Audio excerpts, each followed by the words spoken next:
Hey guys, welcome to another video in our Tribulation series, where we talk about different topics as young believers and how we overcome our trials and tribulations through our testimonies. What I want to talk to you guys tonight about is being equipped for the journey. We're all on a journey right now as we begin to have our own spiritual walk or our walk in our natural life with Christ, right? So you have to make sure you're equipped for the journey.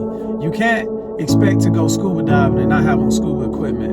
You can't expect to go hiking up a mountain and not have on the right mountain gear. So the same thing must be done when you're trying to have a spiritual walk with Christ. And you have to put on what's called the whole armor of God. And there are different things. If you refer to Ephesians, the 6th chapter from verses 12 to about 18, is going to explain those different type of garments you must have on with you and how all of those things represent something different. So we're just only going to touch on a couple of them tonight, but I want you guys to always make sure, again, when you're walking on this journey, it's not something about just the excitement and like, oh man, I'm walking with Christ now, I feel so much peace and joy in my life. Like, no, your battle has just really started, and you got to make sure you're prepared for that battle, because a lot of the things that you're going to face isn't something that you can see physically. It's a spiritual thing. So one of the things that's referred here, if you read it, it says, "For we wrestle not against flesh and blood, but against principalities, against powers, the rulers of the darkness of this world, against the spiritual wickedness in high places. Wherefore take ye upon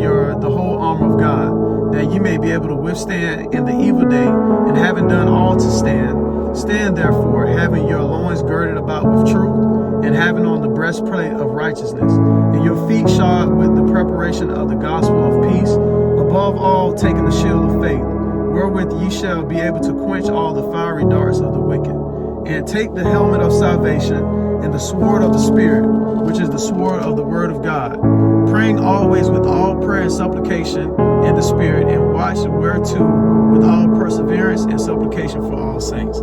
So that's what you have to have with you. It's a lot of parts of the garment or the armor that you must have on when you get ready to go into battle. Same way when I played football, right? We had to put on a helmet, a mouthpiece, shoulder pads, knee pads, all those pieces of that equipment. Even though it may seem small, it was necessary. So even on your spiritual walk, you got to make sure you have the right company with you. You have to make sure you have the right people that's kind of keeping your mind on the right things, because again, the enemy will come in different forms as you begin to change.